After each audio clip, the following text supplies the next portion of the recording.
ఆఖరి में ये भी बोलो चलो కేంద్రం ఇచ్చిన నిధులతోనే బీఆర్ఎస్ ఏదో చేస్తుంది అని ప్రధానమంత్రి అంటున్నారు. ప్రధానమంత్రి ఇంతకంటే పచ్చబద్ధం ఏదైనా ఉంటుందా మీరే చూడండి. ఎందుకంటే రిజర్వ్ బ్యాంక్ ఆఫ్ ఇండియా లెక్కలు ఉన్నాయి, కేంద్ర ప్రభుత్వం యొక్క ఆర్థిక శాఖ గణాంకాలు ఉన్నాయి. మీరు కావాలంటే చూసుకోవచ్చు, రిజర్వ్ బ్యాంక్ వెబ్సైట్కి వెళ్తే కూడా తెలుస్తుంది. Today Telangana is the 4th largest contributor to India's GDP. 1 रुपया जो यहाँ से जाता है भारत सरकार को, उसमें से हमें वापस मिलता है 46 पैसा. तो कौन किसके पैसे से आज मजे उड़ा रहा है या मजे ले रहा है, ये जनता तय करेगी. मैं तो इतना ही कहूंगा कि प्रधानमंत्री लेवल पे होते हुए ऐसे चीज बोलना उनके लिए भी शोभा नहीं देता. अच्छी बात नहीं.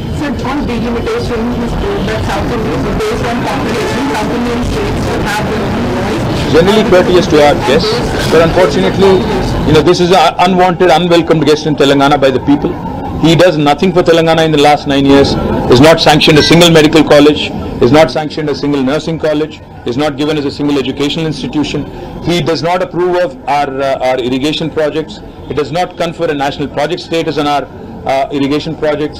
He unfortunately has scrapped the ITIR. He says today that the Telangana youth are very talented, but he again strangles us by scrapping the ITIR. I can go on. The number of injustices this gentleman has done. In fact, he has questioned the very existence and very birth of Telangana. He said it on numerous counts कि माँ को मार डाल के बेटी को उन्होंने जन्म दिया, तेलंगाना के बारे में कहते हुए. और ऐसे शख्स से हम क्या एक्सपेक्ट करें. ठीक है, थैंक यू. ఆఖరి में ये भी बोल रहे चलो కేంద్రం ఇచ్చిన నిధులతోనే బీఆర్ఎస్ ఏదో చేస్తుంది అని ప్రధానమంత్రి అంటున్నారు. ప్రధానమంత్రి ఇంతకంటే పచ్చబద్ధం ఏదైనా ఉంటుందా మీరే చూడండి. ఎందుకంటే రిజర్వ్ బ్యాంక్ ఆఫ్ ఇండియా లెక్కలు ఉన్నాయి, కేంద్ర ప్రభుత్వం యొక్క ఆర్థిక శాఖ గణాంకాలు ఉన్నాయి. మీరు కావాలంటే చూసుకోవచ్చు, రిజర్వ్ బ్యాంక్ వెబ్సైట్కి వెళ్తే కూడా తెలుస్తుంది. Today Telangana is the 4th largest contributor to India's GDP. 1 रुपया जो यहाँ से जाता है भारत सरकार को, उसमें से हमें वापस मिलता है 46 पैसा. तो कौन किसके पैसे से आज मजे उड़ा रहा है या मजे ले रहा है, ये जनता तय करेगी. मैं तो इतना ही कहूंगा कि प्रधानमंत्री लेवल पे होते हुए ऐसे चीज बोलना उनके लिए भी शोभा नहीं देता. अच्छी बात नहीं. Sir, on delimitation, he spoke that South India, based on population, South Indian states should have their own voice because it is based on basis of population. So, what would be BRS stand on that? We have said it very clearly. If Uttar Pradesh and Bihar are going to outnumber the entire southern India just because of this population measure, and this population control was propagated by Government of India. So obviously the Prime Minister is clueless, is basically, I think, intellectually bankrupt, if you ask me, on this issue. So therefore we'll have to sit as a party, talk to other like-minded parties and take a view. On the issue of turmeric board, do you see the big... It's a joke. It's a joke because it's been 9 years. He could have done it 9 years ago. He does it now, and probably he's just erected a small, yellow board and he left. That's all he knows about turmeric board. So, he was speaking on Tamil Nadu temples that the government is trying to take control of it. They have to... बहुत कुछ बोलते हैं, ज़्यादा कुछ बकवास ही बोलते हैं. ఏ రాష్ట్రానికి పోయినా ఆయనకు ఒక అలవాటైపోయింది. బెంగాల్ పోతారు, మమతా బెనర్జీ గారు మొత్తం దేశంలోనే అత్యంత కరప్ట్ చీఫ్ మినిస్టర్ అని అక్కడ మాట్లాడతారు. ఒరిస్సాకు వస్తారు, నవీన్ పట్నాయక్ గారు దేశంలోనే అత్యంత అవినీతిపరమైన ముఖ్యమంత్రి, అవినీతిమయమైన ముఖ్యమంత్రి అంటారు. మేఘాలయ పోతారు, అక్కడేమో మళ్ళీ కాన్రాడ్ సాంగ్మా గారు మొత్తం దేశంలోనే మోస్ట్ కరప్ట్ సీఎం అంటారు. కరెక్ట్ గా వారం రోజుల తర్వాత మళ్ళీ ఆయన ప్రమాణ స్వీకారంలో ఈయన పార్టీ కూడా చేరుతుంది. ఇద్దరు కలిసి మళ్ళీ గవర్నమెంట్ ఏర్పాటు చేస్తారు.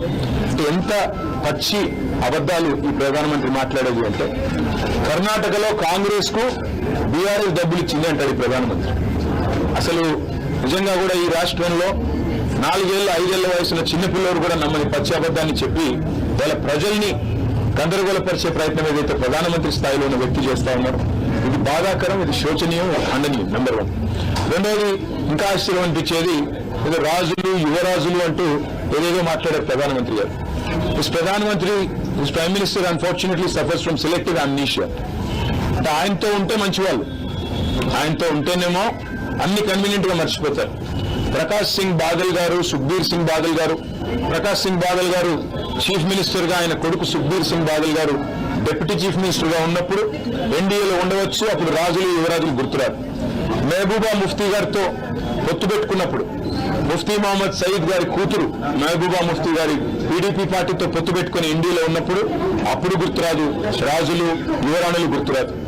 నిన్నగాక మొన్న ఆంధ్రప్రదేశ్ లో కూడా చంద్రబాబు నాయుడు గారు ముఖ్యమంత్రిగా ఉన్నప్పుడు, లోకేష్ గారు ఆ కేబినెట్ లో మంత్రిగా ఉన్నప్పుడు, వారు కూడా ఇండియాలో ఉన్నప్పుడు రాజులు యువరాజులు గుర్తురాదు.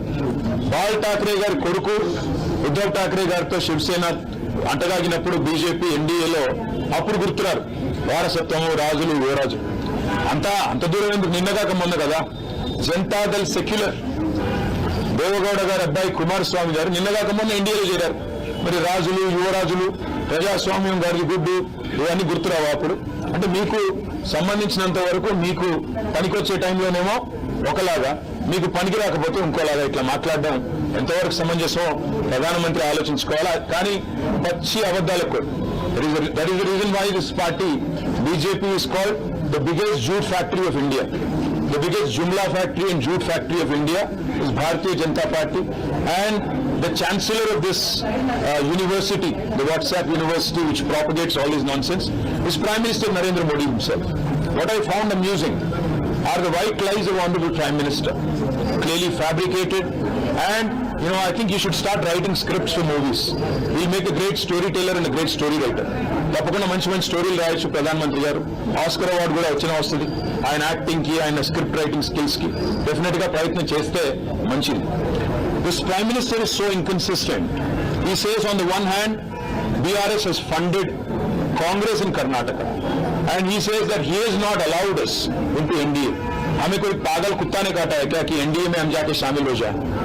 आज पूरे के पूरे पार्टी आपको एनडीए को छोड़ के बाहर जा रहे हैं. आपको अगर आप देखेंगे शिवसेना छोड़ के गई, आपको जनता दल यू आपको छोड़ के गई है, तेलुगु देशम आपको छोड़ के गई है, शिरोमणि अकाली दल आपको छोड़ के गई है.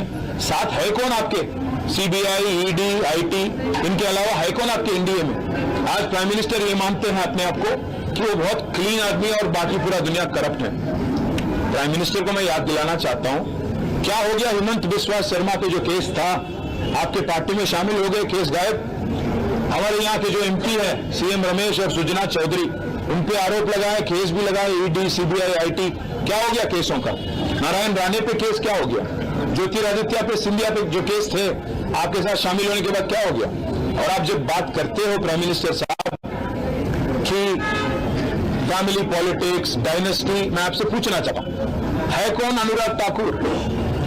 धुमाल के बेटे नहीं है? ज्योतिरादित्य सिंधिया कौन है? माधवराव जी के बेटे नहीं है क्या? है कौन जय शाह? कोई क्रिकेटर है? कोई बहुत बड़े कोच है? कौन है जय शाह? क्या आपने उनको बीसीसीआई के जनरल सेक्रेटरी बना दिया? आप जब बात करते हो प्रधानमंत्री जी, सोच के संभल के करना, क्योंकि केसीआर फाइटर है, वो चीटर के साथ काम नहीं करते. केसीआर जी कभी भी जिंदगी में आप जैसे लीडरों के साथ, आप जैसे पार्टियों के साथ कोई समझौता नहीं करेंगे. हम पूरे विश्वास के साथ ये कहते हैं, हम कोई दिल्ली के गुलाम नहीं है, हम गुजरात के गुलाम नहीं है, दिल्ली के गुलाम नहीं है. हम तेलंगाना जनता के आशीर्वाद से आज तेलंगाना में 2 बार चुने गए. डेमोक्रेटिकली इलेक्टेड गवर्नमेंट हमारी है. अगर आपको लगता है कि आपके डराने से, आपके चिल्लाने से, आपका गला फाड़ फाड़ के बोलने से लोग यहाँ पे बहक जाएंगे और एक बहकावे में आएंगे, तो आपकी नादानी है. और एक बात भी मैं कहता हूं, उन्होंने ये भी कहा कि हमारे चीफ मिनिस्टर ने उनके पास जाके परमिशन लिया कि मुझे चीफ मिनिस्टर बनाना था. मैं प्रधानमंत्री जी को याद दिलाना चाहता हूं, अगर हमारी पार्टी की कोई फैसला अगर लेना है तो हमारे पार्टी के विधायक लेंगे, हमारे पार्टी के पॉलिट ब्यूरो लेंगे. आपसे नो ऑब्जेक्शन सर्टिफिकेट लेने की क्या नौबत आ पड़ी है? हमें कोई फर्क नहीं पड़ता कि मोदी या बीजेपी क्या मानती है, क्या किसको देखना चाहते हैं. यहाँ पे तेलंगाना जनता आज केसीआर जी को तीसरी बार मुख्यमंत्री बनाने के लिए, चुनने के लिए तैयार है. आप कितना भी गला फाड़ ले, कितना कुछ भी बोल लें और कितने भी झूठ बोल लें, जितने भी सफेद झूठ आप बोले, आप कुछ भी नहीं कर पाएंगे. और मैं आज चैलेंज करता हूं बीजेपी को. पिछली बार जो चुनाव हुए थे तेलंगाना में 2018 में, आपके 105 विधानसभा के कैंडिडेट की डिपॉजिट जब्त हो गई, जमानत जब्त हो गई थी. मैं चैलेंज करता हूं, अगर दम है बीजेपी में, नड्डा में, अमित शाह में, नरेंद्र मोदी में और जितने भी और लीडर हैं, आइए. Tourist sir welcome to Telangana, हमें कोई एतराज नहीं. आप आइए, गला फाड़ फाड़ के बोलिए, तेलंगाना जनता को समझाइए कि किया क्या आपने तेलंगाना के लिए पिछले 9 साल में, और कोई अगर वोट देना भी चाहे तो क्यों दे आपको।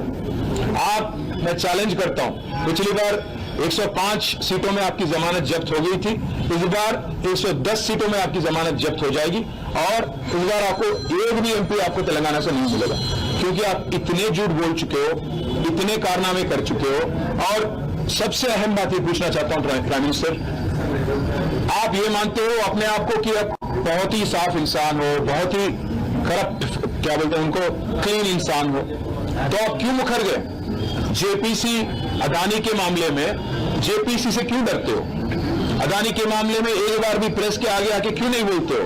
जब श्रीलंका की गवर्नमेंट ने खुद कहा कि वो दबाव में उनको लाया गया, भारत सरकार की तरफ से प्राइम मिनिस्टर मोदी ने खुद श्रीलंका प्रेसिडेंट को बोला कि आपको एक 6,000 करोड़ वाला कॉन्ट्रैक्ट अदानी को देना है, क्यों आप आज तक नहीं क्लैरिफाई करते हो? क्यों आप बोलते नहीं हो?